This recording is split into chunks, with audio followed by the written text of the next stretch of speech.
అయితే మనకు పోయిన నెల మే 20న ఈ సమ్మె జరిగేది, దేశవ్యాప్త సమ్మె ఓపెన్ సమ్మె జరిగేది. అప్పుడు ఉన్నటువంటి పరిస్థితుల తప్పడం వల్ల ఆ యొక్క సమ్మె అనేది తీసుకోవడం బాగుంది. అది పూర్తిగా అయిన తర్వాత ఇప్పుడు జూలై 9వ తేదీ ఈ యొక్క సమ్మె తరగలేదు. ఈ సమ్మె ఎవరి కోసం చేసుకుంటామంటే 4 లేబర్ కోడ్లను వ్యతిరేకిస్తూ, ముఖ్యంగా 4 లేబర్ కోడ్లను వ్యతిరేకిస్తూ సమ్మె చేస్తాము. 4 లేబర్ కోడ్లలో మనకున్నటువంటి 29 చట్టాలను ఆ 4 లేబర్ కోడ్లకు సవరించారు. ఎవరు? కేంద్రం 2018లో కరోనా నేపథ్యంలో పార్లమెంట్ సెషన్ బట్టి మనకు ఈ 29 చట్టాలను 4 కోడ్లుగా సవరించేసి మనకు ఇది ఈ 4 కోడ్లను అమలు చేయడానికి ప్రయత్నం చేస్తా ఉన్నది. మొదటిసారి గెలిచినప్పటి నుంచి రెండోసారి గెలిచిన, మూడోసారి గెలిచిన తర్వాత ఖచ్చితంగా అమలు చేస్తాము, మీరు ఏం చేసుకోవడం చూస్తాం అని చెప్పేసి కేంద్ర ప్రభుత్వం ముందు వైపుగా వివరిస్తాము. మరి దీన్ని మనం ఎలా ఎదుర్కోవాలి, ఎదుర్కోవడానికి ఏమవుతుంది?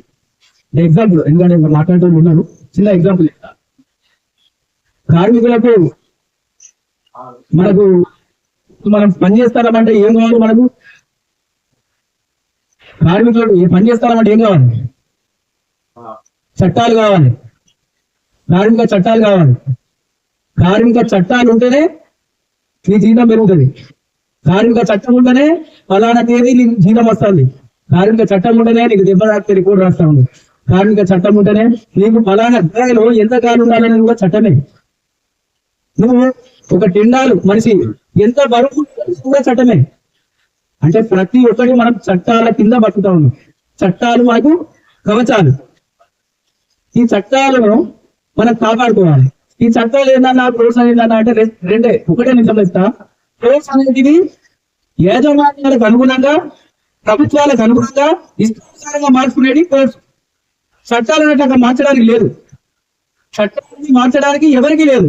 అందుకనే కేంద్ర ప్రభుత్వం కానీ రాష్ట్ర ప్రభుత్వం కానీ తమ యొక్క ప్రభుత్వ రంగ సంస్థలను నిర్వీర్యం చేస్తూ ప్రైవేటు పెట్టుబడిదారులకు ఈ యొక్క సంస్థలను అగ్గా కట్టబెడుతూ 12 గంటల పని దినాన్ని మళ్ళీ తీసుకెళ్దామని ప్రయత్నం ఉన్నది. అదేవిధంగా జీతాలు కూడా, మన జీతం ఏంటంటే మన జీతము మన యొక్క బేసిక్ మీద ఉన్నది.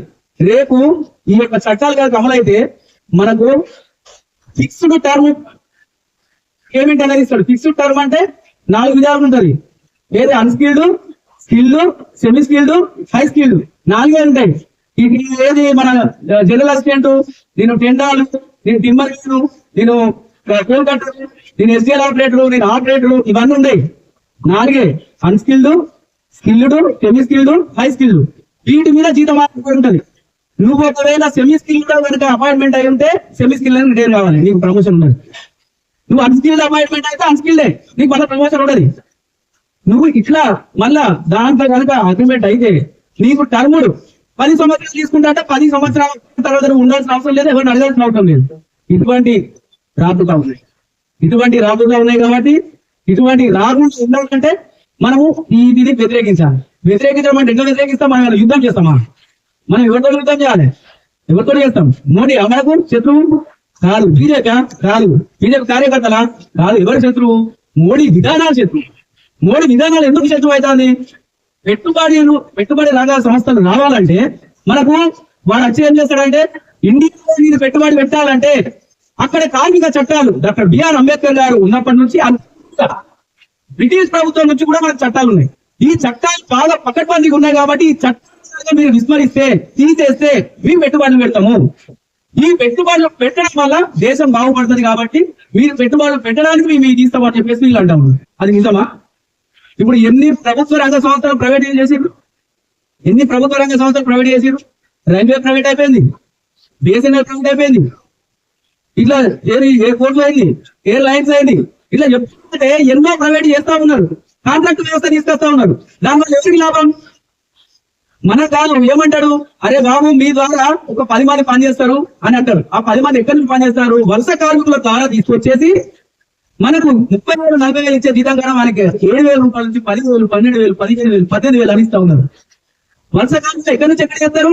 మనకి భాష రావాలి మిత్రమా, భాష వస్తే మన అడుగుతాడు. అందుకనే ఛత్తీస్గఢ్ నుంచి ఇక్కడ చేస్తారు, ఇక్కడ నుంచి ఛత్తీస్గఢ్ తీసుకుపోతారు, మహారాష్ట్ర నుంచి ఆంధ్ర తీసుకుపోతారు, ఆంధ్ర నుంచి బీహార్ తీసుకుపోతారు. ఇట్లా వలస కార్మికుల ద్వారా వాళ్ళ యొక్క భాష ఉనికి లేకుండా వాళ్ళ యొక్క హక్కులను తాకట్టు పెట్టి 12 గంటలు పని చేయించుకుంటా ఉంటారు. ఇంకా ముందు కూడా మన పరిస్థితి కూడా అదే రాబోతా ఉంటారు ఈ అమలైతే. అందుకోసమే మిత్రులారా మీకు ఒకటే చెప్తా ఉన్నాను, ఈ రోజు గవర్నమెంట్స్ కూడా ఏం చెప్తుందంటే అండర్ గ్రౌండ్ వల్ల నష్టం అని అంటారు. అంటే సింగరేణి లేదు అనే విషయాన్ని మర్చిపోతాడా? అండర్ గ్రౌండ్ లేబర్ సింగరేణి ఉన్నారా? లేదు అనే విషయాన్ని మర్చిపోయి మనము టన్నుకి ఇంత ఎక్కువ అవుతుంది, టన్నుకి అంత ఎక్కువ అవుతుంది, ఇది చేయాలి అది చేయాలి అన్ని చేస్తాం భయ్, అన్ని చేస్తాం కానీ మన యొక్క హక్కులను కాపాడుకుంటూ చేయాలి. హక్కే లేకపోతే ఈ రోజు ఇంతమంది మనం ఇట్లా నిలబడేది లేదు. రేపు నీకేమైనా ఆపదైతే మాకు చెప్పుకునేదానికి లేదు. రేపు ఎలక్షన్ ఉండదు. ఎలక్షన్ ఏది మన సమ్మె చేస్తున్నాం, జన్మ హక్కు కార్మికుని జన్మ హక్కు సమ్మె అనేది. సమ్మె కూడా ఉండాలి. సమ్మె ఎవరి కోసం చేస్తాం? మన కోసం మనం చేస్తా ఉన్నాం, మన హక్కుల కోసం చేస్తా ఉన్నాం. రేపు మన ఇష్టాలు ఏం మాట్లాడాలా అని అంటారు. అంటే నువ్వు నీ యొక్క మనసు చెప్పుకుంటారా? ఒప్పుకుంటా? ఒప్పుకోదు. ఎందుకంటే మనం గౌరవప్రదంగా పనిచేస్తా ఉన్నాం. ఈ యొక్క గౌరవప్రదమైన పనిని ఇలాగే కొనసాగించాలంటే కంపల్సరిగా మన యొక్క ఉనికి ఉండాలి. కార్మికుని యొక్క ఉనికి ఉండాలంటే కార్మికుని కవచాలైనటువంటి చట్టాలు మనం కాపాడుకోవాలి. ఈ చట్టాలు కనుక లేకపోతే చూడరా, చట్టాలు లేకపోతే మనకు ఏది ఉండదమ్మా, ఏది ఉండదు. వర్క్మెన్ కాంపెన్సేషన్ యాక్ట్ నుంచి మిగిలిన యాక్ట్స్ అన్ని టైం లేదు కానీ మిగిలిన యాక్ట్స్ అన్ని చట్టాలన్నీ నిర్ణయం అయిపోతాయి. మనల్ని ఒక బానిసలాగా ముందుకు తీసుకుపోతా ఉంటారు. ఎవరు మాట్లాడడానికి ఉండదు, ఎవరు చేయడానికి ఉండదు, ఎవరు కనీసం ఏంది అని అడగడానికి ఉండదు. కాబట్టి జూలై 9వ తేదీ జరగబోయే ఈ యొక్క సాంకేతిక సమ్మెలో ప్రతి ఒక్కరు భాగస్వాములు కావాలని, అదేవిధంగా అంతకు ముందు ఉన్నప్పుడు బీజేపీ కార్యకర్తలు కూడా నాతో మాట్లాడారు. వాళ్ళని కూడా నేను రిక్వెస్ట్ చేస్తా ఉన్నా, అప్పుడు ఇండియా పాకిస్తాన్ యుద్ధం ఉన్నది, మీరు చేసే వైఖరి మేము వ్యతిరేకము, ఇది వేరే టైంలో పెడితే మేము గడిచేస్తామని చెప్పేసి అన్నారు. ఇక్కడ కానీ దయచేసి వాళ్ళకు కూడా మేము రిక్వెస్ట్ చేస్తా ఉన్నాము, మనందరం ఫస్ట్ కార్మికులమన్నా కార్మికుల హక్కుల కోసం, కార్మికుల చట్టాల కోసం మనము జూలై 9న జరిగే సమ్మెకు అన్ని సంఘాలతో పాటు ఈ యొక్క బిఎంఎస్ కార్యకర్తలు కూడా దీంట్లో పాల్గొనాలని విజ్ఞప్తి చేస్తూ ఈ యొక్క అవకాశం ఇచ్చిన ఏసీ నాయకులకు, నా యొక్క తోటి అన్నదమ్ములందరికీ కృతజ్ఞతలు తెలియజేస్తూ